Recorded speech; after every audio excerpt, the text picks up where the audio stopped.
Hello guys, welcome to my channel Bithika kitchen. আমার আজকের recipe মাছের ডিমের বড়ার টক। তো চলো আমি তোমাদের দেখো মাছের ডিমের বড়ার টক করতে আমি কী কী উপকরণ নিয়েছি। আমি আজকে টকটা এই আমড়া দিয়ে বানাবো। এই কচি আমড়া, এই আমড়াটাকে আমি এরকম ছিলে, পিলার দিয়ে ছিলে মাঝখানে দু টুকরো করে নেব। আর নিচে এখানে মাছের ডিম 250 গ্রাম, নিচে এখানে চিনি, হলুদ গুঁড়ো, ফোড়নের জন্য নিয়েছি 5 ফোড়ন, রাঁধুনি, 2টো শুকনো লঙ্কা আর কাঁচা লঙ্কা, আর এখানে নিয়েছি সর্ষের তেল আর লবণ। সবার প্রথমে আমি ডিমটাকে নুন হলুদ দিয়ে মাখিয়ে নেব। প্রথমে নুন দিয়ে দেবো, পরিমাণ মতো লবণ দিয়ে দিলাম। এবার দিয়ে দেবো হলুদ গুঁড়ো।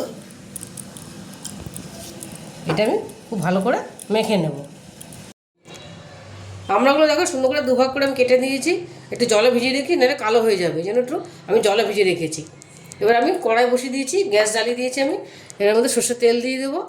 সবার প্রথমে ডিমগুলো ভেজে নেব। খুব বেশি তেল দেবো না, আমি অল্প তেলেই ভাজবো ডিমগুলো, বড়াগুলো। এটা একটু গরম করে নেবো তেলটা। আমি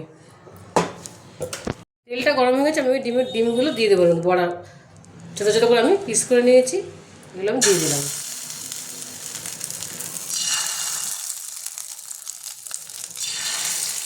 এরকম সবকটা দিয়ে দেবো। দেখো সবকটা বড়া আমি দিয়ে দিয়েছি। এবার আমি হালকা লাল লাল করে ভেজে নেব। এগুলো সুন্দর করে ভেজে নিয়েছি। আমি অল্প তেলে ভেজেছি, যেন বেশি ফাটেনি। বেশি তেল দিলে খুব ফাটবে, এগুলো গায়ে ছিটে আসবে। এনে অল্প তেল দিয়ে সুন্দর করে ভেজে নিয়েছি।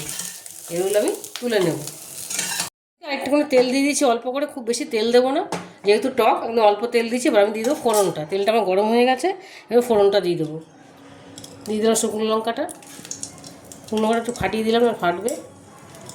এই টকটা ভীষণ ভালো লাগে খেতে। তোমরা অবশ্যই বাড়িতে এটা বানাবে। আমি আমড়া দিয়ে করেছি, তোমরা আম বা তেঁতুলের কাঠ দিয়েও বানাতে পারো, পাকা তেঁতুলের, ওইটাও ভালো লাগে। আমি যেহেতু আমড়া ছিল আমার, এই জন্য আমি আমড়া দিয়ে করেছি। এবার আমি কাঁচা লঙ্কাটা দিয়ে দিলাম। এবার দিয়ে দেবো ফোড়নগুলো, রাঁধুনি আর 5 ফোড়ন। এবার আমি আমড়াগুলো দিয়ে দেবো। এটা একটু ভাজা ভাজা হয়ে গেছে, সুন্দর গন্ধ বেরিয়েছে। এবার আমি আমড়াগুলো দিয়ে দিলাম। আমড়াতে হালকা আটি আটি হয়েছে, যেন খেতে ভালো লাগবে।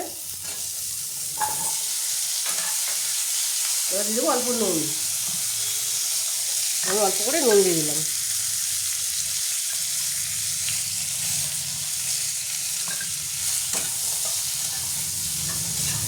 একটুখানি হালকা ভাজবো, তারপরে জল দেবো। আমড়াটা আমি হালকা ভেজে নিয়েছি। এবার আমি দিয়ে দেবো হলুদ গুঁড়োটা আর চিনিটা। এবার একটু নেড়ে নিলাম আমি। এবার আমি এর মধ্যে জল দিয়ে দেবো পরিমাণ মতো। একটু বেশি করে দেবো, যেহেতু টক।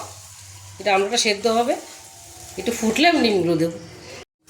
দেখো আমড়াটা আমার অর্ধেক সেদ্ধ হয়ে গেছে। এবার আমি ডিমের বড়াগুলো দিয়ে দেবো। এই ডিমের বড়াগুলো, কারণ ভেতরে কী সুন্দর সেদ্ধ হয়েছে, অল্প তেল দিয়ে ভিজেছি।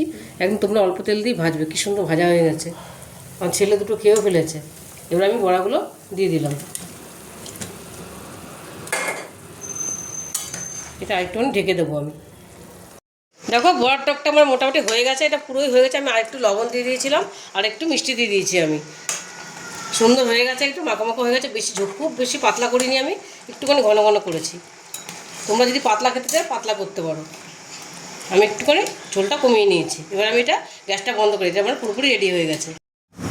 মাছের ডিমের বড়ার টকটা আমার রেডি হয়ে গেছে। দেখো আমি প্লেটিং করে নিয়েছি। তোমরা বাড়িতে এটা অবশ্যই ট্রাই করবে, দেখবে ভীষণই ভালো লাগে খেতে। এটা ভাত দিয়ে শুধু খুবই ভালো লাগে খেতে। আমি তো টেস্ট করে দেখেছি, দারুণ লাগলো। তোমরা অবশ্যই বাড়িতে ট্রাই করবে। আর যদি রেসিপি তোমাদের ভালো লেগে থাকে, তাহলে আমাকে লাইক, শেয়ার আর সাবস্ক্রাইব করতে ভুলবে না। টাটা।